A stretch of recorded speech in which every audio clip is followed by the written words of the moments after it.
Hello everyone, Tapovan civil services में आपका स्वागत है। तो आइए अब आज चर्चा हम करेंगे समाज सुधार आंदोलनों की कड़ी को हम आगे बढ़ाते हुए उस पर आज चर्चा होगी। जिस प्रकार से कल हमने देखा कि किस प्रकार से सती प्रथा का अंत, बाल विवाह प्रथा का अंत और विधवा पुनर्विवाह का समर्थन किया गया था, अब हम आज आगे की रणनीति के तहत विभिन्न सामाजिक सुधार रख जो रहे हैं और उनके द्वारा जो किए गए सुधार कार्य हैं उस बारे में चर्चा करेंगे, जिनमें से आप जानते होंगे कि प्रमुख नाम राजा राम मोहन राय जी का है, स्वामी दयानंद सरस्वती जी का है, ज्योतिबा बाई फूले का है, डिजेरियो का है और स्वामी विवेकानंद जी रामकृष्ण मिशन की स्थापना की उन्होंने। तो इस प्रकार से इन सभी मुद्दों पर आज चर्चा की जाएगी। हर मुद्दे से क्वेश्चन आते हैं, चाहे आप राजा राम मोहन राय जी को ले लीजिए, चाहे दयानंद सरस्वती जी को ले लीजिए, या फिर विवेकानंद जी को, या फिर ज्योतिबा बाई फुले को। इस प्रकार से हम सभी का गहन अध्ययन करेंगे, विस्तृत अध्ययन करेंगे। ये एग्ज़ाम के दृष्टिकोण से बहुत ही इम्पोर्टेंट है। हर एग्ज़ाम में आता है ये, चाहे कोई सा भी एग्ज़ाम हो आपका, कोई भी कम्पिटेटिव एग्ज़ाम हो, वर्ग 1, 2, 3, C TET, all state TET, all state PCS, UPSC और UGC नेट जो सब्जेक्ट के तहत पूछा जाता है हिस्ट्री में। तो इस प्रकार से सभी एग्ज़ामों के लिए बहुत ही इम्पोर्टेंट है। तो आप अपनी नोट्स और पेन लेकर बैठ जाएंगे। जो वॉइस मैं दूंगा वो बहुत इम्पोर्टेंट है, क्योंकि कंटेंट इसमें लिमिटेड है। कभी कभार क्वेश्चन उससे रिलेटेड रहते हैं लेकिन इन लाइनों में नहीं मिलेंगे, इसलिए आप उस वॉइस को ध्यान दीजिएगा और उसमें से नोट्स बना सकते हैं, अपनी नोट कर लेंगे आप कुछ पॉइंटों को। तो हम चर्चा आज शुरू करते हैं राजा राम मोहन राय जी से, जो कि ब्रह्म समाज के संस्थापक थे। तो पहला क्वेश्चन यही बनता है कि ब्रह्म समाज के संस्थापक कौन थे? तो राजा राम मोहन राय जी। 1772 में हुगली के समीप इनका राधानगर में जन्म हुआ। पिता बंगाल के दीवान के पद पर कार्यरत थे और जो इनको उपाधि थी, तो पहली तो राय राया की उपाधि की आप बात करें तो इन्हें बंगाल के नवाब ने इन्हें राय राया की उपाधि दी थी। किनको? राजा राम मोहन राय जी को। तो इस प्रकार से इसके बाद की यदि बात करें तो कल इसकी चर्चा हो गई थी कि इन्होंने कौन सी पुस्तकें लिखी थी, और इसकी भी बात हुई थी कि सती प्रथा का अंत इनके प्रयास से किस प्रकार किया गया था। लेकिन अब हम उसके आगे की चर्चा करेंगे इनके ब्रह्म समाज की। तो ब्रह्म समाज जो इनका था, तो आप देखेंगे कि 20 अगस्त 1828 को ब्रह्म समाज की स्थापना की इनके द्वारा की गई। कि इनके द्वारा? राजा राम मोहन राय जी के द्वारा। तो ये क्वेश्चन आता है, तो इसको आप नोट कर लेंगे।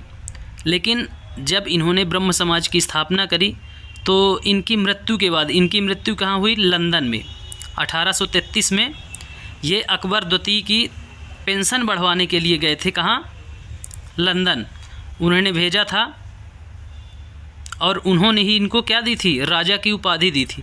तो इस प्रकार याद रखेंगे कि 1830 में अकबर द्वितीय द्वारा इन्हें राजा की उपाधि प्रदान की गई, और इसके बाद अकबर ये अपेक्षा किया कि आप लंदन जाइए और हमारी पेंशन बढ़वाइए वहाँ के क्राउन से, राजा से। तो ये लंदन जाते हैं और 1833 में इनकी वहीं मृत्यु हो जाती है। तो इनके मृत्यु के बाद जो इनका स्थापित किया हुआ ब्रह्म समाज था वह क्या होता है? बढ़ जाता है। इनके उत्तराधिकारी के रूप में जब द्वारकानाथ टैगोर और रामचंद्र विद्यावागीश के द्वारा संभाल लिया जाता है कार्यभार। लेकिन उसके पश्चात क्या होता है आप देखेंगे, जब कुछ समय पश्चात तो जो देवेंद्र नाथ टैगोर थे तो उनको ये पूरी कमान सौंप दी गई थी। इसके बाद 1840 में तत्वबोधिनी समाज की स्थापना की गई। किनके द्वारा? देवेंद्र नाथ टैगोर जी के द्वारा। लेकिन फिर भी इसके बाद जब इनका मन यहाँ नहीं लगा टैगोर साहब का, तो 1857 में ये क्या किए कि केशव चंद्र सेन को ब्रह्म समाज का सदस्य बनाते हुए आचार्य का पद प्रदान कर दिए। अर्थात अब केशव चंद्र सेन जी को क्या किया? ब्रह्म समाज का मुखिया बना दिया गया। कब? 1857 में। तो इस डेट को भी आप याद रखेंगे, क्योंकि ये बहुत इम्पोर्टेंट है। ये भी 2 भागों में बटेगा। ब्रह्म समाज 2 भागों में बट जाता है। यही अब केशव चंद्र सेन जब आगे जाएंगे तो ये उदारवादी नीति को अपनाते हुए क्या करेंगे, 1865 में ब्रह्म समाज को दो भागों में बढ़ जाते हैं। दोनों में टकराव की स्थिति होती है, देवेंद्र नाथ टैगोर में और केशव चंद्र सेन में। इसलिए 1865 आता है। ये 1857 में क्या किए थे, इनको ब्रह्म समाज का सदस्य बनाते हुए आचार्य का पद प्रदान किए देवेंद्र नाथ टैगोर। उसके बाद 1865 जब 1865 ईस्वी आता है तो ब्रह्म समाज को दो भागों में बढ़ जाता है ब्रह्म समाज। एक होता है आदि ब्रह्म समाज, देवेंद्र नाथ टैगोर इसके संस्थापक थे, और भारतीय ब्रह्म समाज जिसके केशव चंद्र सेन संस्थापक थे। तो क्वेश्चन जो आएगा तो मुख्यतः आएगा कहाँ से, ब्रह्म समाज के संस्थापक तो राजा राम मोहन राय। यदि उसमें आदि ब्रह्म समाज और भारतीय ब्रह्म समाज ये शब्दावलियाँ जुड़ जाती हैं तो संस्थापक भी चेंज हो जाएंगे। तो इस प्रकार से इनको आप याद रखेंगे। इस प्रकार से यह दो भागों में बढ़ जाता है। उसके बाद भी ये भी बटेगा। केशव चंद्र सेन जो है तो जब ये नेटिव मैरिज एक्ट लाते हैं 1872 में, और 16 वर्ष की उम्र और 13 वर्ष की 14 वर्ष की लड़की हो, 16 वर्ष का लड़का, उसके विवाह को मान्यता दी जाती है। लेकिन उन्होंने खुद ही अपने 13 वर्षीय पुत्री का विवाह कहाँ कर दिया, 16 वर्षीय कूच बिहार के राजकुमार से कर दिया। तो उनकी पुत्री 14 वर्ष की नहीं हुई थी, इसलिए क्या हुआ, टकराव की स्थिति हो गई। आनंद मोहन बोस ने इनसे अलग होकर के क्या किया, साधारण ब्रह्म समाज की स्थापना कर दी। तो इस प्रकार से ब्रह्म समाज कई भागों में क्रमशः बढ़ता गया। तो इसको आप याद रखेंगे। उसके बाद यदि हम बात करें प्रार्थना समाज की, तो इसको थोड़ा शॉर्टकट में आप देख लेंगे। प्रार्थना समाज के संस्थापक कौन रहे हैं, तो ये महाराष्ट्र में प्रार्थना समाज की स्थापना की गई। आचार्य केशव चंद्र सेन से प्रभावित हुए थे कौन, आत्माराम पांडुरंग और महादेव गोविंद रनाडे ने क्या किया, 1867 में प्रार्थना समाज की स्थापना महाराष्ट्र में करी। तो इस क्वेश्चन को आप याद रखेंगे, किनको, आत्माराम पांडुरंग, महादेव गोविंद रनाडे, 1867 ब्रह्म समाज की स्थापना। बस क्वेश्चन इससे यही पूछा जाएगा। और महादेव गोविंद रनाडे ने एक शुद्धि आंदोलन भी चलाया था, इसको भी आप याद रखेंगे। उसके बाद यदि वेद समाज की बात करें तो वेद समाज 1871 में श्रीधरलू नायडू की मुलाकात हुई और श्रीधरलू नायडू द्वारा क्या किया गया, वेद समाज की स्थापना कर दी गई। दक्षिण भारत का है, इसलिए आप इनके नाम से ही, श्रीधरलू नायडू के नाम से ही आप जान सकते हैं दक्षिण भारत का नाम है। इन्होंने वेद समाज की स्थापना की, इसलिए आप ब्रह्म समाज, उसके बाद प्रार्थना समाज, वेद समाज, इस प्रकार से क्रम आप इनका याद रखेंगे। उसके बाद जो मुख्य है दयानंद सरस्वती जी का, तो वह है आर्य समाज। तो इसको भी आप याद रखेंगे कि इनका जन्म जो हुआ 1824 में गुजरात के मोरबी रियासत, मोरबी में भी टाइल्स का उद्योग भी है, तो इनको भी आप याद रखेंगे। 1824 में इनका गुजरात में जन्म हुआ था। इनके जो गुरु थे जिन्होंने सांख्य दर्शन का ज्ञान दिया तो वह थे कौन, पूर्णानंद स्वामी जी। लेकिन सांख्य दर्शन से संतुष्ट नहीं हुए और इन्होंने, पूर्णानंद स्वामी ही इनको क्या नाम दिया, दयानंद सरस्वती नाम दिया। इनका मुख्य नाम जो था, मूल नाम, उसको भी आप याद रखेंगे, मूल शंकर था।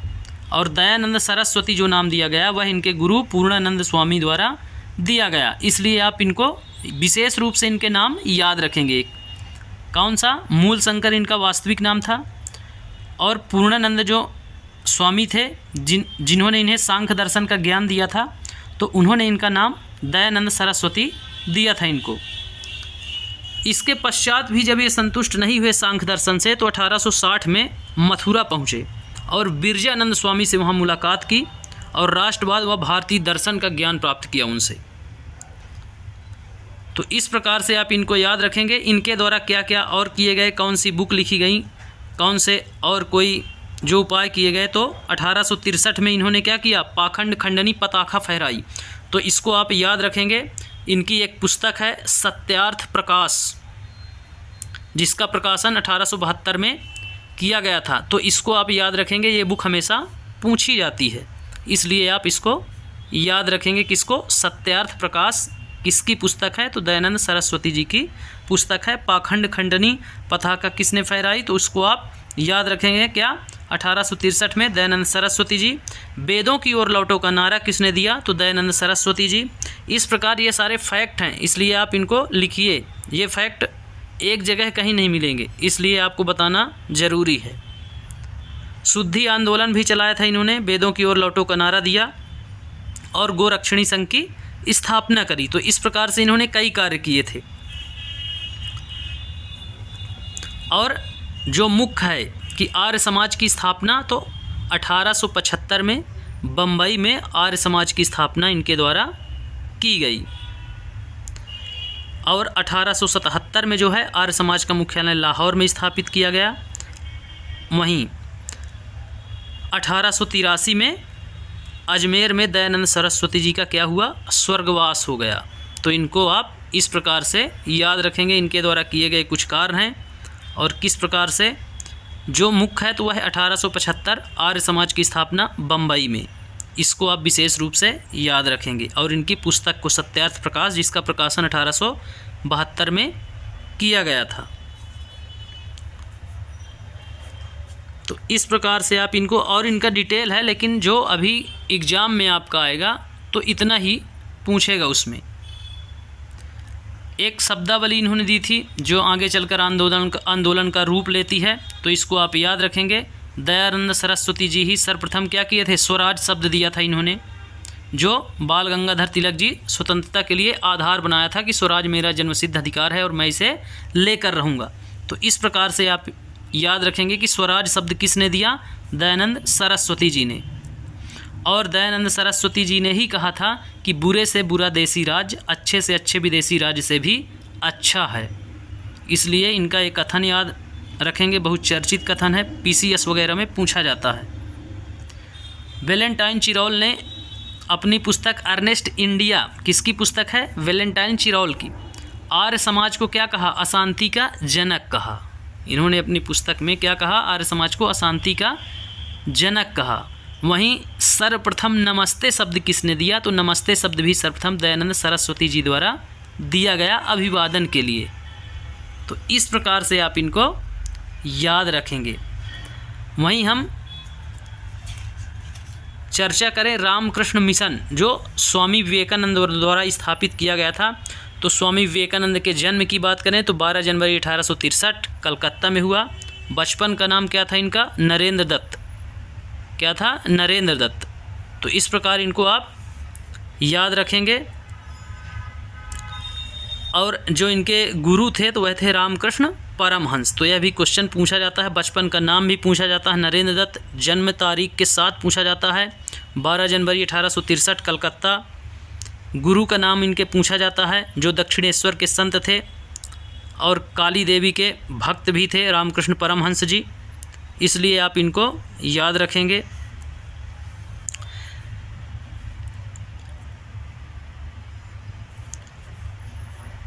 विवेकानंद की जो उपाधि दी थी इनको किसने दी थी? ये क्वेश्चन कई बार पूछा जाता है। तो खेतड़ी के महाराज अजीत सिंह ने इनको क्या किया?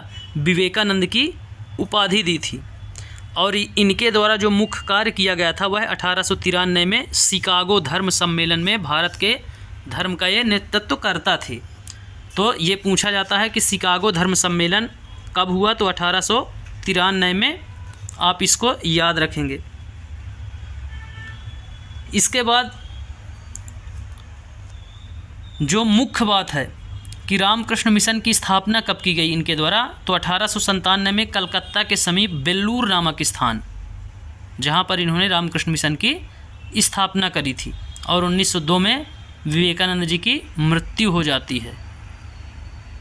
ठीक, तो इसको आप मुख्य रूप से याद रखेंगे कि रामकृष्ण मिशन की स्थापना कब हुई। तो आप इस डेट को ज़रूर याद रखेंगे, 1897 सन में। फिर यंग बंगाल भी है। यंग बंगाल 1886 आप याद रखेंगे, कलकत्ता में इसकी स्थापना हुई यंग बंगाल आंदोलन के रूप में, जिसको डिजेरियो साहब ने क्या किया? एंग्लो इंडियन थे ये युवा हेनरी विलियम डिजेरियो के द्वारा इसकी स्थापना की गई थी। किसकी? यंग बंगाल की, 1886 में। तो इनके लिए कुछ कथन भी दिए गए हैं भारतीय स्वतंत्रता सेनानियों द्वारा।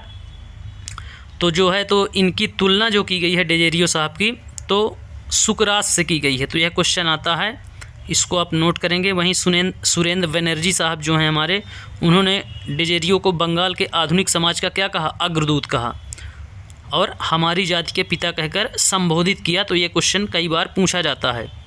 वहीं आधुनिक भारत का प्रथम राष्ट्रवादी कवि भी इन्हें कहा जाता है, डेजेरियो साहब को। तो इस प्रकार से आप इनको याद रखेंगे। अब हम शुरू करते हैं आज की चर्चा। तो इसमें बहुत सारे क्वेश्चन अब आपको समझ में आ गए होंगे कि क्वेश्चन किस प्रकार से आते हैं। उनका पॉइंट वार डिटेल मेरे द्वारा बताया गया है। अब हम शुरू करते हैं। इसके अंदर यही चीज़ें मिलेंगी जो मेरे द्वारा भी डिस्कस की गई हैं। तो हम आज अब शुरू करते हैं जाति और समाज सुधार। जाति और समाज सुधार। हमने अभी जिन समाज सुधारकों का जिक्र किया है उनमें से कई जातीय गैर बराबरी के भी विरोधी थे। राजा राम मोहन राय ने जाति व्यवस्था की आलोचना की। करने वालों में से एक पुराने बौद्ध ग्रंथ का अनुवाद भी किया। प्रार्थना समाज के भक्ति परंपरा का समर्थन था, जिसमें सभी जातियों के आध्यात्मिक समानता पर क्या किया गया? जोर दिया गया। किनके द्वारा? राजा राम मोहन राय द्वारा। तो इन्होंने जाति को लेकर क्या किया था? विरोध किया था। फिर जाति उन्मूलन के लिए काम करने के लिए बम्बई में 1840 में परमहंस मंडली का क्या किया गया? गठन किया गया। तो ये क्वेश्चन आता है, इसको आप नोट करेंगे। इन सुधारकों और सुधार संगठनों के सदस्यों में से बहुत सारे ऊंची जाति के लोग थे। गुप्त बैठकों में से सुधारक भोजन और स्पर्श जैसे मामलों में जातीय कायदे कानूनों का उल्लंघन करते थे, जिससे अपने जीवन में भी जातीय पूर्वाग्रहों और बंधनों से निजात पा सकें। इस प्रकार से जाति पर यहाँ जाति सुधार को लेकर कुछ कार्य किए गए हैं। जैसे प्रार्थना समाज भक्ति परंपरा का समर्थन किया गया, 1840 में परमहंस मंडली का गठन किया गया। तो इस प्रकार से आप इनको याद रखेंगे। अब हम देखते हैं नेक्स्ट पैरा। तो कई लोग ऐसे थे जो जाति आधारित समाज व्यवस्था में होने वाले अन्याय के विरुद्ध थे। जो जाति व्यवस्था थी उसमें जो अन्याय हो रहे थे उसके विरुद्ध थे। 19वीं सदी में ईसाई प्रचारक आदिवासी समुदायों और निचली जातियों के बच्चों के लिए स्कूल खोलने लगे। ये 19वीं सदी की बात है, जब ईसाई प्रचारक जो आए थे, जिनको प्रचार करने के लिए छूट दी गई थी, वे अब नीची जातियों के लोगों के बच्चों के लिए क्या किए? स्कूल खोलने लगे। इस प्रकार इन बच्चों को बदलती दुनिया में अपना रास्ता ढूंढने के नए साधन मिलने लगे और वह शिक्षित होने लगे। देखते हैं नेक्स्ट पैरा। तो उसी समय बहुत सारे गरीब लोग शहरों में निकल रही नई नौकरियों की तलाश में गाँव छोड़कर भी जा रहे थे। नए कारखाने और नगर पालिकाओं में नई नौकरियां निकल रही थी। कल्पना कीजिए कि इससे मजदूरी की कितनी मांग पैदा हुई होगी। शहरों में नालियां बनाई जानी, सड़कें बिछनी और इमारतों का निर्माण होना था। तो शहर में डेवलपमेंट चल रहा था, अर्थात नगरीकरण शुरू था। शहरों को साफ किया जाना था। इसके लिए कुलियों, खुदाई करने वालों, बोझा ढोने वालों, ईंट बनाने वालों, नालियों को साफ करने वालों, सफाई कर्मियों, पालकी ढोने वालों, रिक्शा खींचने वालों की ज़रूरत थी। तो इस प्रकार से वह जो निम्न कुल के लोग थे, नीची जाति के लोग थे, वे शिक्षित होने लगे और शहरों की ओर पलायन करने लगे। रोजगार के अवसर अब उनको भी मिलने लगे। फिर है यह श्रम कहाँ से आया? इन कामों को संभालने के लिए गांवों और छोटे कस्बों के गरीब शहरों की तरफ जाने लगे, जहां मजदूरी की मांग पैदा हो रही थी। शहर जाने वालों में से बहुत सारे निम्न जातियों के लोग भी थे। कुछ लोग असम, मॉरिशस, त्रिनिदाद, इंडोनेशिया आदि स्थानों पर बागानों में काम करने भी चले गए। तो इस प्रकार से भारत के बहुत से लोग असम, जो कि भारत में ही है, फिर मॉरिशस, त्रिनिदाद, इंडोनेशिया, ये पड़ोसी देश हैं, तो यहाँ पे बागानों में काम करने के लिए भी गए। नए स्थानों पर काम अक्सर बहुत कठोर था, मेहनत वाला था, परंतु गरीबी, निचली जातियों के लोगों में यह गांवों के सवर्ण जमींदारों द्वारा उनके जीवन दमनकारी कब्जे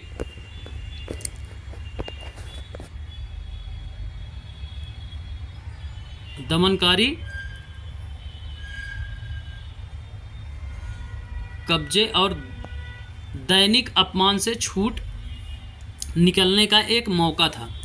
तो कुछ निम्न जाति के जो लोग थे वो इसलिए भी जा रहे थे क्योंकि उनका उच्च जाति के या सवर्ण जमींदारों द्वारा क्या किया जा रहा था, शोषण किया जा रहा था।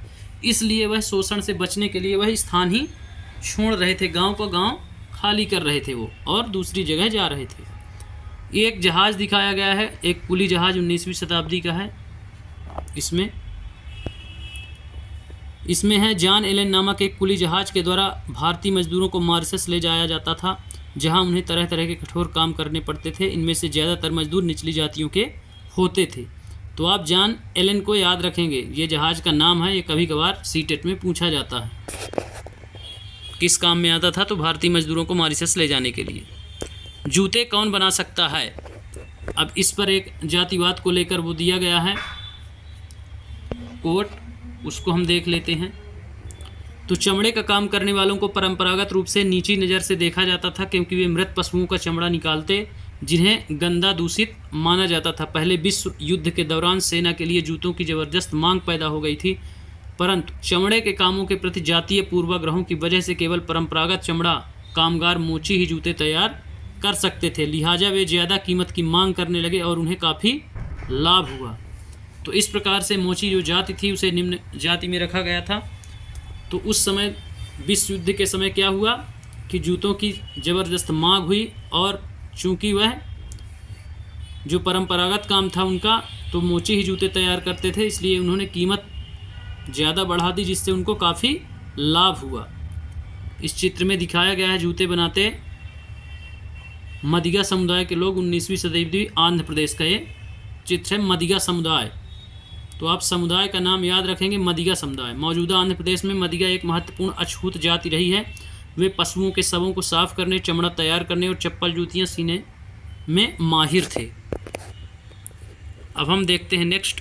तो इसके अलावा दूसरी तरह की नौकरियां भी सामने आ रही थी। उदाहरण के लिए सेना में भी लोगों की ज़रूरत बढ़ गई। अब सेना में भर्तियां भी शुरू थीं। अछूत माने जाने वाले महार समुदाय के बहुत सारे लोगों को महार रेजिमेंट में नौकरी मिल गई थी। दलित आंदोलन के नेता डॉक्टर अम्बेडकर, B.R. अम्बेडकर के पिता एक सैनिक स्कूल में ही क्या करते थे, पढ़ाते थे। तो महार जाति के लिए आंदोलन भी किया गया था, किनके द्वारा, तो अम्बेडकर जी द्वारा महार जाति के उत्थान के लिए आंदोलन किया गया था। तो उनको भी आप याद रखेंगे, आगे शायद आएगा, और यदि नहीं आएगा तो फिर मैं बताऊंगा आपको, डिस्कस करूंगा थोड़ा उसके बारे में। अब हम देखते हैं नेक्स्ट। तो इसमें भी दिखाया गया है, एक कोड दिया गया है, कक्षा में जगह नहीं। बम्बई प्रेसिडेंसी में 1829 में भी अछूतों को सरकारी स्कूल में घुसने नहीं दिया जाता था। इसको आप याद रखेंगे। तब उन्होंने इस अधिकार के लिए सख्ती से आवाज़ उठाई, तो उन्होंने कक्षा के बाहर बरामदे में बैठकर सबक सुनने की इजाज़त दे दी गई, ताकि वे कमरे को दूषित न कर सकें जहां ऊंची जाति के लड़कों को पढ़ाया जाता था। इस प्रकार इतना ज़्यादा जातिगत दुर्व्यवहार किया जा रहा था कि शिक्षा का अधिकार सिर्फ उच्च लोगों को था, निम्न लोगों को नहीं था। अब यहाँ एक चित्र दिखाया गया है। गुजरात के दुबला समुदाय के लोग बाजार के लिए आम ढोकर ले जा रहे हैं। दुबला मजदूर सवर्ण जमींदारों के पास मजदूरी करते थे, उनके खेत संभालते थे और जमींदारों के घर आंगन पर तमाम छोटे बड़े काम करते थे। इस प्रकार से इनका शोषण बहुत ज़्यादा था, काम बहुत ज़्यादा लिया जाता था। ये जो निम्न जातियाँ थीं, तो खेत खलिहानों के काम के अलावा भी उसके आंगन घर के तमाम सारे बड़े छोटे काम इन्हीं को करना पड़ता था, जमींदार के। अब हम देखते हैं नेक्स्ट, समानता और न्याय की मांग। इस प्रकार जब शोषण हुआ तो फिर समानता और न्याय की मांग भी उठी। तो अब हम इसको देखते हैं, इस पर चर्चा करते हैं। तो 19वीं सदी के दूसरे हिस्से तक गैर ब्राह्मण जातियों के भीतर से भी लोग जाति भेदभाव के खिलाफ आवाज़ उठाने लगे। उन्होंने सामाजिक समानता और न्याय की मांग करते हुए आंदोलन शुरू कर दिए। मध्य भारत में क्या हुआ? मध्य भारत में सतनामी आंदोलन। कौन सा? सतनामी आंदोलन की शुरुआत घासीदास ने की, जिन्होंने चमड़े का काम करने वालों को संगठित किया और उनकी सामाजिक स्थिति में सुधार के लिए आंदोलन छेड़ दिया। तो इनको आप याद रखेंगे। सतनामी आंदोलन की शुरुआत किसने करी और कहाँ? तो मध्य भारत में सतनामी आंदोलन की शुरुआत करने वाले घासीदास थे। गुरु घासीदास विश्वविद्यालय भी है छत्तीसगढ़ बिलासपुर में, केंद्रीय विश्वविद्यालय है उनके नाम से। तो इनको आप याद रखेंगे। सनातनी आंदोलन की शुरुआत किसके द्वारा की गई? तो सतनामी आंदोलन की शुरुआत तो गुरु घासीदास जी द्वारा। फिर है पूर्वी बंगाल में हरिदास ठाकुर के मतुआ पंथ ने चांडाल काश्तकारों के बीच काम किया।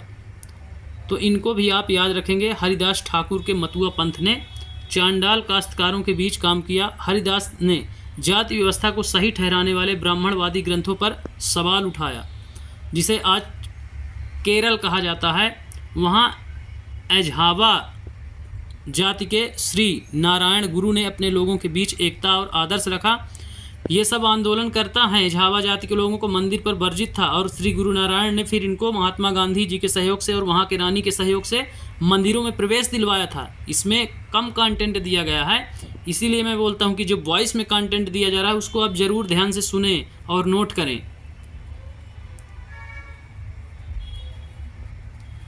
ये जो गुरु श्री नारायण गुरु थे, तो इन्होंने आंदोलन खड़ा किया था दक्षिण भारत में, तो इनको आप याद रखेंगे। एंझबा और पुलैया जाति के लोगों के लिए मंदिर प्रवेश वर्जित था, तब जाके केरल में नारायण गुरु ने बायकोम सत्याग्रह किया था, तो इसको आप याद रखेंगे। एंझबा और पुलैया जाति के लोगों को मंदिर में प्रवेश दिलाने के लिए जो नारायण गुरु थे, इन्होंने बायकोम सत्याग्रह किया था केरल में, तो इनको विशेष रूप से याद रखेंगे। जिसको क्या किया, 1925 में महात्मा गांधी और त्रावणकोर की रानी के साथ मिलकर निम्न जाति के लोगों को मंदिर के प्रवेश दिलाया गया, और यह आंदोलन क्या हुआ, समाप्त हो गया था। इस प्रकार जो बताता हूँ उसको ज़रूर आप लोग नोट करें, वही क्वेश्चन जोड़ करके पूछ दिए जाएंगे। तो केरल में किसने आंदोलन चलाया जातिगत भेदभाव मिटाने के लिए? तो नारायण गुरु। वहीं पूर्वी बंगाल में हरिदास ठाकुर। वहीं मध्य भारत में सतनामी आंदोलन की शुरुआत किसके द्वारा की गई? तो घासीदास जी के द्वारा। इसलिए आप इनके नाम और क्षेत्र जरूर लिख लें। उन्होंने जातिगत भिन्नता के आधार पर लोगों के बीच भेदभाव करने का विरोध किया। उनके अनुसार सारी मानवता की एक ही जाति है। उनका एक महत्वपूर्ण कथन था, ओरु जाति ओरु मतम ओरु दैवम मनुष्यानु। तो इसको आप नोट करेंगे IMP लगाकर कि यह किसका कथन था, ओरु जाति ओरु मतम ओरु दैवम मनुष्यान। तो ये गुरु नारायण जी का कथन था। अब हम देखते हैं नेक्स्ट। तो आपको समझ में होगा कि ये बायकोम सत्याग्रह चलाए थे केरल में। एंझबा और जो इसमें एझावा और एक और जाति थी पुलाया जाति, उनको मंदिर में प्रवेश करने के लिए इनके द्वारा बायकोम सत्याग्रह चलाया गया था। इसको भी आप नोट कर लेंगे, जिसका अर्थ है मानवता की एक जाति, एक धर्म और एक ईश्वर। ये उस लाइन का अर्थ है। इन सभी पंथों की स्थापना ऐसे लोगों ने की थी जो गैर ब्राह्मण जातियों से थे और उनके बीच ही काम करते थे। उन्होंने उन आदतों और तौर तरीकों को बदलने का प्रयास किया जो प्रभुत्वशाली जातियों का अपमान करने के लिए उकसाती थी। उन्होंने अधीनस्थ जातियों में स्वाभिमान का भाव पैदा करने का प्रयास किया। तो इस प्रकार से जातिगत भेदभाव को मिटाने के लिए इनके द्वारा प्रयास किए गए थे। और जो एक और शब्दावली आई थी अंबेडकर जी को लेकर, तो इन्होंने जो चलाया था, जो कार्य किया था, कुछ स्थापना भी करी थी। तो 1924 में हरिजनों के उद्धार के लिए अंबेडकर जी द्वारा अखिल भारतीय दलित वर्ग की स्थापना की गई थी, तथा उसके अलावा 1927 में बहिष्कृत भारत नाम की पत्रिका का प्रकाशन किया गया था। तो इसको आप इसको भी नोट कर लेंगे। अब हम देखेंगे नेक्स्ट, गुलामगिरी। ये रचना है गुलामगिरी उनकी ज्योतिबा राव फुले की। सावित्रीबाई फुले इनकी पत्नी थी। उन्होंने भी महिलाओं की शिक्षा में उनका बहुत बड़ा योगदान है और स्पेशल MPPSC में उनका नाम जोड़ रखा है। तो हम देखते हैं गुलामगिरी इनकी एक रचना है। तो निम्न जाति नेताओं में ज्योतिबा राव फुले सबसे प्रमुख नेता में से एक थे। 1827 में जन्मे ज्योतिराव फुले ईसाई प्रचारकों द्वारा खोले गए स्कूलों में शिक्षा पाई थी। तो जो ईसाई प्रचारक थे उनके द्वारा जो स्कूल खोली गई थी उनमें इनका शैक्षिक अध्ययन रहा। छात्र के रूप में इन्होंने वहाँ पढ़ा और 1827 में इनका जन्म हुआ। तो इसको आप याद रखेंगे। बड़े होकर इन्होंने जाति आधारित समाज में फैले अन्याय के बारे में अपने विचार व्यक्त किए। उन्होंने ब्राह्मणों के इस दावे पर खुलकर हमला बोला कि आर्य होने के कारण वे औरों से श्रेष्ठ हैं। फुले का तर्क था कि आर्य विदेशी थे जो उपमहाद्वीप के बाहर से आए थे और उन्होंने इस मिट्टी के असली वारिसों आर्यों के आने से पहले यहाँ रह रहे मूल निवासियों को हराकर उन्हें गुलाम बना लिया। जब आर्यों ने अपना प्रभुत्व स्थापित कर लिया तो वे पराजित जनता को नीच निम्न जाति वाला मानने लगे। फुले के अनुसार ऊंची जातियों द्वारा उनकी जमीन और सत्ता पर कोई अधिकार नहीं है। यह धरती यहाँ के देसी लोगों की, कथित निम्न जाति के लोगों की है। तो इस प्रकार चूंकि वो अध्ययन किए थे इतिहास का, इसलिए उन्होंने तर्क दिया कि जो आर्य थे अर्थात उच्च जाति के जो अपने को बताते थे वे उपमहाद्वीप के बाहर से आए थे। असली निवासी वही जो हमारे जंगली और निम्न जाति के लोग थे उस समय, उनको बताया उन्होंने और कहा कि यह ज़मीन आपकी नहीं है, यह ज़मीन उन्हीं निम्न जाति के लोगों की है। अब हम देखते हैं आगे। तो ये क्वेश्चन आता है गुलामगिरी किसकी रचना है, तो इसको आप IMP लगा लें। ठीक, इसको आप IMP लिखेंगे, गुलामगिरी ज्योतिबा फुले की रचना है। नेक्स्ट पैरा देखते हैं। तो फुले ने दावा किया कि आर्यों के शासन से पहले यहाँ क्या था, स्वर्ण युग था। आर्यों के शासन से पहले यहाँ स्वर्ण युग था। तब योद्धा किसान जमीन जोतते थे और मराठा देहात पर न्याय संगत और निष्पक्ष तरीके से शासन करते थे। योद्धा किसान क्या करते थे, जमीन पर हल चलाने का काम जमीन जोतते थे और मराठा जो देहात के न्याय संगत और निष्पक्ष तरीके से शासन करते थे ग्रामीण में, देहात में।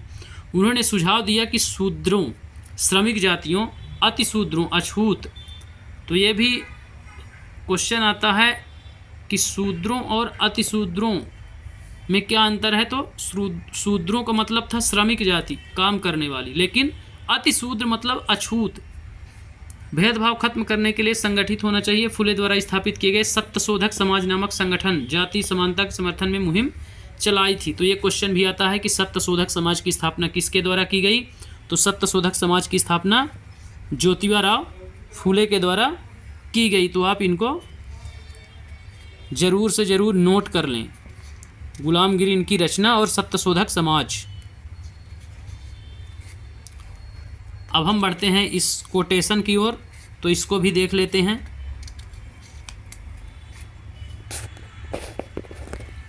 मैं यहाँ और तुम वहाँ। फुले उच्च जाति के नेताओं को उपनिवेशवाद विरोधी राष्ट्रवाद के भी आलोचक थे। उपनिवेशवाद विरोधी राष्ट्रवाद के आलोचक थे। ब्राह्मणों ने अपने धर्म की वह तलवार छिपा ली जिसमें लोगों की संपन्नता का गला काट दिया है और अब वे देश के महान देशभक्त बने घूम रहे हैं। वे हमारे शूद्र, मुस्लिम और पारसी नौजवानों को ये सलाह देते हैं कि अगर हम ऊंच नीच के बारे में अपना सारा लड़ाई झगड़ा बंद करके एकजुट नहीं होंगे तो हमारा देश कभी उन्नति नहीं कर पाएगा। यह एकता उन्हीं के फ़ायदे में है, क्योंकि इसके बाद दोबारा यही स्थिति पैदा हो जाएगी, मैं यहाँ और तुम वहाँ। इस प्रकार से उन्होंने उच्च जाति के लोगों पर तंज कसा है कि जो हमको समझाई सभी दे रहे हैं कि जब तक हम एक नहीं होंगे तो एक होने के बाद जब स्वतंत्र हो जाएंगे तो फिर से वो बोल देंगे कि हम यहाँ और तुम वहाँ, अर्थात फिर से वही उच्च निम्न की लड़ाई फिर से चलने लगेगी। अब हम देखते हैं नेक्स्ट पैरा। 1873 में फुले ने गुलामगिरी नामक किताब लिखी। तो ये आ गया। अब इसको आप डेट के साथ याद रखेंगे, सन के साथ। 1873 में क्या हुआ, गुलामगिरी नामक एक किताब लिखी। इससे लगभग 10 साल पहले अमेरिकी गृह युद्ध हो चुका था, जिसके फलस्वरूप अमेरिका में दास प्रथा खत्म कर दी गई थी। 10 साल पहले यानी कि 1873 है तो 1863 में फुले ने अपनी पुस्तक उन सभी अमरीकियों को समर्पित की जिन्होंने गुलामों को मुक्ति दिलाने के लिए संघर्ष किया था। तो यह पुस्तक किसको समर्पित की गई थी, यह भी क्वेश्चन कभी कभार पूछा जाता है। तो ये अमेरिका के जातिगत या गुलामों को मुक्ति दिलाने वाले जो संघर्ष करने वाले लोग थे उनको समर्पित की गई। इस तरह उन्होंने भारत के निम्न जातियों और अमेरिका के काले गुलामों की दुर्दशा को एक दूसरे से जोड़ दिया। तो इस प्रकार से गुलामगिरी का उनके बहुत बड़ा महत्व है। वहीं इस कोट में देख लेते हैं, अम्बेडकर जी का है, हम भी इंसान हैं, एक कथन है। 1827 में अम्बेडकर ने कहा, हम सिर्फ ये साबित करने के लिए तालाब पर जाना चाहते हैं कि औरों की तरह हम भी इंसान हैं। हिंदू समाज का दो मुख्य सिद्धांतों समानता और जातिवाद की समाप्ति पर पुनर्गठन किया जाना चाहिए। तो इस प्रकार समानता और जातिवाद की समाप्ति करके समानता लाना चाहिए। अब हम नेक्स्ट पैरा देखते हैं। तो जैसा कि इस उदाहरण से पता चलता है कि फूले ने जाति व्यवस्था की अपनी आलोचना को सभी प्रकार की गैर बराबरी से क्या किया, जोड़ दिया। वह उच्च जाति, महिलाओं की दुर्दशा, मजदूरों की मुसीबतों, निम्न जातियों के अपमानपूर्ण हालात के बारे में गहरे तौर पर चिंतित थे। जाति सुधार का यह आंदोलन 20वीं सदी में भी पश्चिम भारत में, कहाँ, पश्चिम भारत में B.R. अम्बेडकर और दक्षिण भारत में E.V. रामास्वामी नायकर जैसे महान दलित नेताओं के नेतृत्व में चलाया गया। तो आप इसको याद रखेंगे। दक्षिण भारत में कौन, E.V. रामास्वामी। वहीं पश्चिम भारत में यदि बात करें तो B.R. अम्बेडकर। तो आप इनको दोनों को विशेष रूप से याद रखेंगे क्योंकि क्वेश्चन यहाँ से हर हाल में पूछे ही जाते हैं। अब हम पढ़ेंगे मंदिरों में कौन जा सकता था, जो मैं बताया था अभी।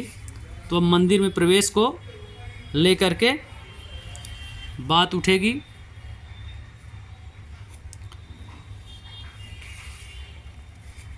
तो हम शुरू करते हैं, मंदिरों में कौन जा सकता है। तो इसमें बताया गया है कि अंबेडकर एक महार परिवार में पैदा हुए थे। तो इसको आप महार परिवार को याद रखेंगे, लिख लेंगे। बचपन में उन्होंने इस बात को बहुत नज़दीक से देखा था कि रोज़ाना की ज़िंदगी में जाति भेदभाव और पूर्वाग्रह क्या होता है। स्कूल में उन्हें कक्षा के बाहर ज़मीन पर बैठना पड़ता था।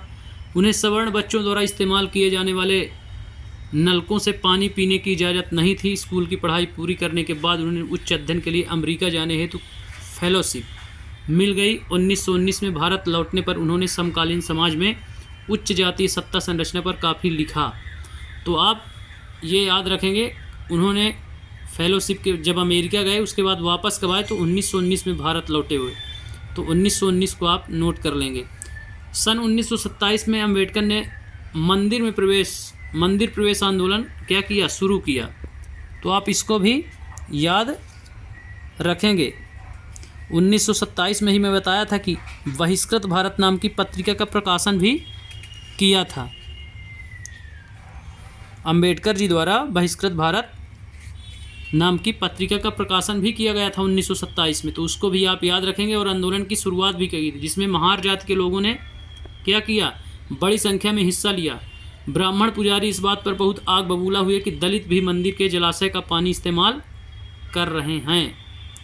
तो जो सवर्ण उच्च वर्ग था वह बहुत परेशान हुआ इससे, लेकिन फिर भी आंदोलन चलेगा ही और मंदिर में प्रवेश उनको मिलना ही चाहिए, और मिला भी। एक इस डायग्राम को आप देखिए, टॉमस डेनियल द्वारा बनाया गया है। मदुरई मंदिर का प्रवेश द्वार है। मंदिर प्रवेश आंदोलन से पहले अछूतों को इस तरह के प्रवेश द्वारों के आसपास भी भटकने नहीं दिया जाता था। तो मदुरई का मंदिर आप याद रखेंगे। अब हम देखते हैं नेक्स्ट पैरा। तो 1927 से 1935 के बीच, 27 से 35 के बीच अम्बेडकर ने मंदिरों में प्रवेश के लिए ऐसे 3 आंदोलन चलाए। वह पूरे देश को दिखाना चाहते थे कि समाज में जातीय पूर्वाग्रहों की जकड़ कितनी मजबूत है। तो 3 आंदोलन 27 से 35 के बीच में उन्होंने चलाए थे मंदिर में प्रवेश के लेकर।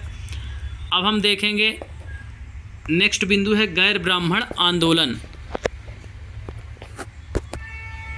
गैर ब्राह्मण आंदोलन, जिसमें ब्राह्मण नहीं थे। 20वीं सदी के आरंभ में गैर ब्राह्मण आंदोलन शुरू हुआ। यह प्रयास उन गैर ब्राह्मण जातियों का था जिन्हें शिक्षा, धन और प्रभाव हासिल हो चुका था। अर्थात गैर ब्राह्मण जो जातियां थीं, जिन्हें लोग नीच बोलते थे या अदर जाति थी, तो उनका सम्मान नहीं था। तो अब वे शिक्षित हो चुके थे, धन भी उनके पास आ चुका था और प्रभाव भी हासिल वो कर चुके थे। इसलिए उन्होंने आंदोलन अब लड़ाई लड़ना शुरू कर दिया। उनका तर्क था कि ब्राह्मण तो उत्तर से आए उन आर्य आक्रमणकारियों के वंशज हैं जिन्होंने यहाँ के मूल निवासियों, देसी द्रविड़ नस्लों को हरा करके दक्षिण भूभाग पर विजय हासिल की। उन्होंने सत्ता पर ब्राह्मणवादी दावे को भी चुनौती दी। तो इस प्रकार से उन्होंने कहा कि आप भारतीय नहीं हो, भारतीय हम हैं मूल रूप से। आप यहाँ पर विजय प्राप्त करके सत्ता ब्राह्मणवादी दावे कर रहे हो जो, उसको इन्होंने चुनौती दी। तो इनका नाम आप याद रखेंगे, ईवी रामास्वामी नायकर पेरियार। पेरियार के नाम से प्रसिद्ध ईवी रामास्वामी नायकर एक मध्यम वर्गीय परिवार, तो आप पेरियार इनका नाम उपनाम याद रखेंगे विशेष रूप से। पले बढ़े थे, अपने प्रारंभिक जीवन में वे सन्यासी थे और उन्होंने संस्कृत शास्त्रों का गंभीरता से क्या किया, अध्ययन किया। बाद में वे कांग्रेस के सदस्य बने, परंतु जब उन्होंने राष्ट्रवादियों द्वारा आयोजित की गई एक दावत में देखा कि वहां बैठने के लिए जातियों के हिसाब से अलग अलग इंतजाम किया हुआ है, तो उन्होंने हताश होकर पार्टी क्या करी, छोड़ दी, कांग्रेस पार्टी छोड़ दी। इस दावत में निम्न जातियों और उच्च जातियों के लिए अलग अलग बैठने का इंतजाम किया गया था। पेरियार की समझ में आ चुका था कि अछूतों को अपने स्वाभिमान के लिए खुद लड़ना होगा।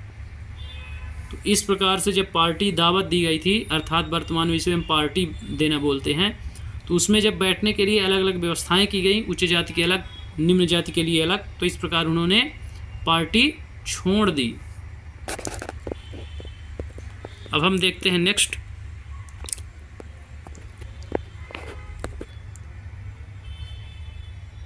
उन्होंने कहा कि अछूतों को अपने स्वाभिमान के लिए खुद लड़ना होगा। इसी बात को ध्यान में रखते हुए उन्होंने स्वाभिमान आंदोलन शुरू किया। तो इसको अब आप याद रखेंगे कि जो ईवी रामास्वामी थे, इन्होंने कौन सा आंदोलन शुरू किया, तो उन्होंने स्वाभिमान आंदोलन शुरू किया। तो इसको आप नोट कर लेंगे, स्वाभिमान आंदोलन किसके द्वारा चलाया गया, ईवी रामास्वामी या पेरियार। उनका कहना था कि मूल तमिल और द्रविड़ संस्कृत के असली वाहक अछूत ही हैं, जिन्हें ब्राह्मणों ने अपने अधीन कर लिया है। उनका मानना था कि सभी धार्मिक नेता मुखिया सामाजिक विभाजनों और असमानता को ईश्वर प्रदत्त मानते हैं, इसलिए सामाजिक समानता के लिए सभी धर्मों से अछूतों को खुद मुक्ति पानी होगी। इस प्रकार से वे एक आंदोलन चलाते हैं, स्वाभिमान आंदोलन। तो इसको आप नोट कर लेंगे। अब हम देखते हैं नेक्स्ट पैरा। पहले इस कोट को देख लेते हैं। इधर रामास्वामी ने लिखा है, पेरियार ने, तारा मुकुरतम जैसे शब्दों के आगमन के बाद हमारी महिलाएं अपने पतियों के हाथों की कठपुतली बन गई थी।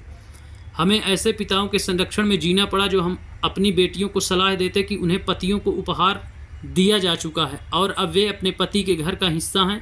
यह संस्कृत के साथ हमारी घनिष्ठता का परिणाम है। ये पेरियार द्वारा रचित पेरियार चिंता नाइकल से उद्गत है, ली गई है। फिर हम नेक्स्ट पैरा देखते हैं। तो पेरियार हिंदू वेद पुराणों के कट्टर आलोचक थे, खास तौर से मनु द्वारा रचित संहिता, भगवत गीता और रामायण के वे कटु आलोचक थे। उनका कहना था कि ब्राह्मणों ने निचली जातियों पर अपनी सत्ता और महिलाओं पर पुरुषों का प्रभुत्व स्थापित करने के लिए इन पुस्तकों का सहारा लिया है। तो इस प्रकार से क्वेश्चन पूछ दिया जाता है कि कौन मनु रचना या मनु संहिता के और भगवत गीता रामायण के कटु आलोचक थे, कौन से समाज सुधारक, तो वे पेरियार थे या ईवी रामास्वामी। तो इस प्रकार से इनका नाम इससे भी आप जोड़ करके रखेंगे। अब हम देखते हैं नेक्स्ट पैराग्राफ। तो उसमें दिया गया है, ये दलीलें लोगों को सहज रास नहीं आई। निम्न जाति के नेताओं के भाषणों, विचारपूर्ण लेखन, आंदोलनों से उच्च जातीय राष्ट्रवाद नेताओं के बीच कुछ आत्ममंथन और आत्मलोचना की प्रक्रिया शुरू हुई, परंतु रूढ़िवादी हिंदू समाज ने भी उत्तर में सनातन धर्म सभाओं तथा भारत धर्म महामंडल और बंगाल में ब्राह्मण सभा जैसे संगठनों के जरिए इन रुझानों का सख्ती से विरोध किया। इन संगठनों का मकसद यही था कि हिंदू धर्म में जातीय ऊंच नीच को जो महत्व दिया जाता है उस पर कोई आंच न आए। वे साबित करना चाहते थे कि इस बात को धार्मिक ग्रंथों में भी मान्यता मिली हुई है। औपनिवेशिक काल के बाद भी जाति के सवाल पर बहस और संघर्ष चलते रहे और वे आज भी जारी हैं। तो इस प्रकार से अभी भी जाति के नाम पर ही राजनीति हो रही है, वर्तमान में भी जातिगत और क्षेत्रीय दोनों रूपों में हो रही है। अब हम देखेंगे नेक्स्ट, इसमें सुधारों के लिए संगठित होना। अब इसमें शॉर्टकट में कुछ चीज़ें बताई गई हैं कि कौन कौन सी संस्थाओं का किसके द्वारा क्या किया गया, स्थापना की गई। तो आप जो मैं डिटेल बताया था उसका शॉर्टकट इसमें आपको मिलेगा। तो चलिए शुरू करते हैं। सुधारों के लिए संगठित होना ब्रह्म समाज से। ब्रह्म समाज की स्थापना 1830 में की गई थी। यह संस्था सभी प्रकार की मूर्ति पूजा और बलि के विरुद्ध थी और इसके अनुयायी उपनिषदों में विश्वास रखते थे। इसके सदस्यों को अन्य धार्मिक प्रथाओं परंपराओं की आलोचना करने का अधिकार नहीं था। ब्रह्म समाज के विभिन्न धर्मों के आदर्शों, खासतौर से हिंदू और ईसाई धर्म के विचारों की आलोचनात्मक व्याख्या करते हुए उनके नकारात्मक और सकारात्मक पहलुओं पर प्रकाश डाला। तो आप यहाँ से सिर्फ स्थापना इसकी याद रखेंगे 1830, बाकी नहीं पूछा जाएगा इतना। तो मुख्य रूप से आप 1830 इसको क्या करेंगे, याद रखेंगे कि ब्रह्म समाज की स्थापना कब हुई।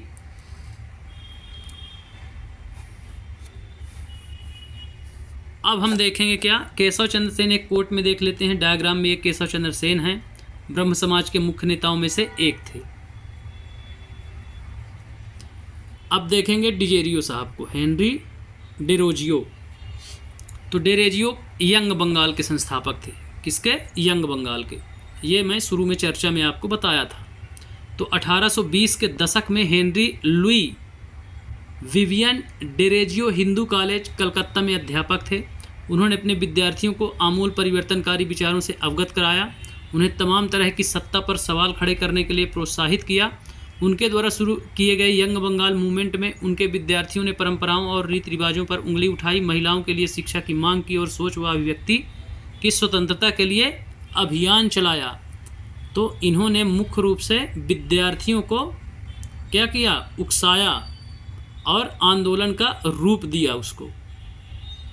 इसीलिए कहते हैं कि ये गुरु के गोद में प्रलय और निर्माण दोनों खेलते हैं। तो ये डेजेरियो साहब यंग बंगाल के संस्थापक थे, तो इनको आप याद रखेंगे। बाकी डिटेल मेरे द्वारा शुरू में बता दिया गया है। अब हम देखेंगे नेक्स्ट, रामकृष्ण मिशन और विवेकानंद। रामकृष्ण मिशन और विवेकानंद को अब, तो रामकृष्ण मिशन का नाम स्वामी विवेकानंद के गुरु रामकृष्ण परमहंस के नाम पर रखा गया। यह मिशन समाज सेवा, निस्वार्थ श्रम के जरिए मुक्ति के लक्षण पर जोर देता है। आज भी इसकी संस्थाएं चलती हैं। स्वामी विवेकानंद 1863 से 1902, 63 में जन्मे, 1902 में इनका देहांत हो गया, जिनका मूल नाम नरेंद्र दत्त था। ये क्वेश्चन आते हैं सभी। 12 जनवरी 1863 युवा दिवस के रूप में भी मनाया जाता है इनका जन्म दिवस, अभी वर्तमान में 12 जनवरी को। उन्होंने ही श्री रामकृष्ण की सरल शिक्षाओं को अपने प्रतिभाशाली संतुलित आधुनिक विचारधारा से जोड़कर संपूर्ण विश्व में प्रसारित किया। 1893 ये भी पूछा जाता है। शिकागो के विश्व धर्म संसद में उन्हें सुनने के बाद न्यूयॉर्क में हेराल्ड ने विवरण दिया था। तो 1893 शिकागो विश्व धर्म सम्मेलन जो था उसका नेतृत्व भारत की ओर से स्वामी विवेकानंद ने किया था। तो कब हुआ था? 1893। तो ये डेट भी आप, ये सन भी आप याद रखेंगे। हेराल्ड महोदय क्या विवरण देते हैं? ऐसे विद्वान राष्ट्र में धर्म प्रचारकों को भेजना कितना मूर्खतापूर्ण है। वास्तव में स्वामी विवेकानंद आधुनिक समय के पहले भारतीय थे जिन्होंने विश्वव्यापी स्तर पर वेदांत दर्शन के आध्यात्मिक गौरव को पुनर्स्थापित किया। लेकिन उनका उद्देश्य केवल धर्म की व्याख्या करना नहीं था। अपने देशवासियों की निर्धनता और दुर्दशा से उन्हें अतिशय दुख था। उनका यह दृढ़ विश्वास था कि कोई भी सुधार तभी सफल हो सकता है जब जनसमूह की दशा उन्नत हो, जब लोग उन्नतशील हों, तभी, और वो भी जनसमूह के लोग, पूरी जनता उन्नत में हो, तभी सफल हो सकते हैं। अतः भारत के लोगों को उन्होंने रसोई घर के धर्म की संकीर्ण चार दीवारी से बाहर निकलने और राष्ट्र की सेवा में एकजुट होने का आह्वान किया। इस आह्वान द्वारा भारतीय राष्ट्रवाद की प्रारंभिक अवस्था में उन्होंने असाधारण योगदान दिया, किंतु राष्ट्रवाद के बारे में उनका भाव संकीर्ण नहीं था। उन्हें यह विश्वास था कि मानव जाति को जिन समस्याओं का सामना करना पड़ रहा है उन पर तभी काबू पाया जा सकता है जब विश्व के सभी राष्ट्र एक समान धरातल पर एक साथ आएं। अतः एक सामान्य आध्यात्मिक विरासत के आधार पर उन्होंने युवाओं को एक होने का उपदेश दिया। इस उद्बोधन में वह वास्तव में नई विचारधारा के प्रतीक और भारतीय और भविष्य के लिए एक महान शक्ति का स्रोत बन गए। तो इस प्रकार से क्वेश्चन सिर्फ ऊपर की 3 लाइनों से पूछे जाते हैं, जन्म से, रामकृष्ण मिशन की स्थापना से और शिकागो विश्व धर्म सम्मेलन का नेतृत्व करने से। अब हम देखेंगे प्रार्थना समाज के बारे में, थोड़ा चर्चा कर लेते हैं। तो प्रार्थना समाज 1867 बम्बई में स्थापित प्रार्थना समाज के जाति बंधनों को खत्म करने और बाल विवाह के उन्मूलन के लिए प्रयास किया गया। तो किस किस पर? जाति प्रथा को खत्म करने के लिए और बाल विवाह को समाप्त करने के लिए इसने प्रयास किया। प्रार्थना समाज के महिलाओं की शिक्षा को प्रोत्साहन किया और विधवा विवाह पर लगी पाबंदी के खिलाफ आवाज़ उठाई। उसकी धार्मिक बैठकों में हिंदू, बौद्ध और ईसाई ग्रंथों पर विचार विमर्श किया जाता था। तो इसको आपको पहले ही बता चुका हूँ, प्रार्थना समाज की स्थापना कब हुई, किसके द्वारा हुई। अब हम आते हैं किस पर? वेद समाज पर। मद्रास चेन्नई में 1864 में वेद समाज की स्थापना। वेद समाज ब्राह्मणों समाज से प्रेरित था। वेद समाज के जाति भेदभाव को समाप्त करने और विधवा विवाह, महिला शिक्षा को प्रोत्साहन करने के लिए काम किया। इसके सदस्य एक ईश्वर के अस्तित्व में विश्वास रखते थे। उन्होंने रूढ़िवादी हिंदुत्व, अंधविश्वासों और अनुष्ठानों की सख्त निंदा की। तो ये जो प्रार्थना समाज हैं, ब्रह्म समाज हैं, जितने भी हैं ये आंदोलन, समाज सुधार आंदोलन, ये सब क्या करेंगे? जातिगत दुर्व्यवहार का विरोध करेंगे, विधवा पुनर्विवाह का या विधवा विवाह का समर्थन करेंगे और महिला शिक्षा का समर्थन करेंगे, महिला शिक्षा को प्रोत्साहन देंगे। सबके 3 ही थॉट्स थे उस समय, इसलिए आप 3 चीज़ें पकड़ लें, सब में सेट कर सकते हैं। अब हम देखते हैं अलीगढ़ आंदोलन। सर सैयद अहमद खां द्वारा 1875 में अलीगढ़ में खोले गए मोहम्मद एंग्लो ओरिएंटल कॉलेज को ही बाद में अलीगढ़ मुस्लिम विश्वविद्यालय के नाम से जाना गया। यहाँ मुसलमानों को पश्चिमी विज्ञान के साथ साथ विभिन्न विषयों की आधुनिक शिक्षा दी जाती थी। अलीगढ़ आंदोलन का शैक्षणिक सुधारों से के क्षेत्र में गहरा प्रभाव था। तो यहाँ से अलीगढ़ आंदोलन किसके द्वारा स्थापित है? तो सैयद अहमद खां 1875 इन्होंने कॉलेज की स्थापना करी, मोहम्मद एंग्लो ओरिएंटल कॉलेज, जो बाद में क्या बना मुस्लिम विश्वविद्यालय के नाम से जाना गया। तो इसको आप इतना ही याद रखेंगे, ये इनकी तस्वीर दी गई है। अब हम देखते हैं सिंह सभा आंदोलन। क्या? सिंह सभा आंदोलन, उसके बारे में भी थोड़ा देख लेते हैं। तो नाम से ही स्पष्ट है, सिखों के सुधारवादी संगठन के रूप में सिंह सभाओं की स्थापना 1873 में अमृतसर से शुरू हुई थी। बाद में 1879 में लाहौर में भी सिंह सभा का गठन किया गया। तो सिंह सभा की शुरुआत कहाँ से हुई? अमृतसर 1873, इसको याद रखेंगे, बाकी लाहौर वाला नहीं पूछा जाएगा क्योंकि लाहौर अब इंडिया का पार्ट नहीं है। इन सभाओं ने सिख धर्म के अंधविश्वासों, जातीय भेदभाव और ऐसे आचरण जिसे गैर सिख समझती थी वे मुक्त कराने का प्रयास किया। उन्होंने सिखों को शिक्षा के लिए प्रोत्साहित किया जिसमें अक्सर आधुनिक ज्ञान के साथ साथ सिख धर्म के सिद्धांतों को भी पढ़ाया जाता था। 1892 में एक खालसा कॉलेज अमृतसर का दिया गया है, आप देख सकते हैं। 1892 में सिख सभा आंदोलन के नेताओं द्वारा स्थापित किया गया था। ये बहुत भव्य विश्वविद्यालय है ये। तो इस प्रकार से यह चर्चा यहीं पे समाप्त होती है। तो उम्मीद है कि आपको चीज़ें अच्छी से समझ में आ रही होंगी। क्वेश्चन इसी तरह से आएंगे और इसके बाहर नहीं आएंगे, क्योंकि जो कंटेंट इसमें दिया गया है एनसीईआरटी में, आपको एक्स्ट्रा फैक्ट ही मेरे द्वारा दिए जाएंगे, उससे कम नहीं। इसलिए आप घबराएं नहीं, सतत अभ्यास करते रहें और अपनी पढ़ाई जारी रखें। परिणाम आपको ज़रूर मिलेंगे इसके। आपका एग्ज़ाम भी अब नज़दीक आने वाला है, तो ये टॉपिक लगभग मई एंड तक सारे टॉपिक आपके कवर हो जाएंगे। लगभग हिस्ट्री कल या परसों 2 दिन में कंप्लीट हो जाएगी। पॉलिटी के कुछ चैप्टर हैं, उन पर हम डिस्कस करेंगे। ज्योग्राफी कंप्लीट हो चुकी है। उसके बाद आपका 1 जून से सतत यूनिट वाइज या टॉपिक वाइज ही कर दूंगा, यूनिट वाइज न करके टॉपिक वाइज हर टॉपिक के 40-50 क्वेश्चंस आपको दिए जाएंगे, करवाए जाएंगे यहाँ। तो आप बिल्कुल निश्चिंत रहें, उस टेस्ट सीरीज में आप ज़्यादा से ज़्यादा पार्टिसिपेट होइए। उसके बाहर क्वेश्चन नहीं आएंगे, क्योंकि जितने क्वेश्चन बनेंगे वो सब कवर कर लिए जाएंगे उस पॉइंट या टॉपिक से। तो आप घबराएं नहीं, जुड़े रहें। इसी के साथ धन्यवाद, कल फिर होगी मुलाकात।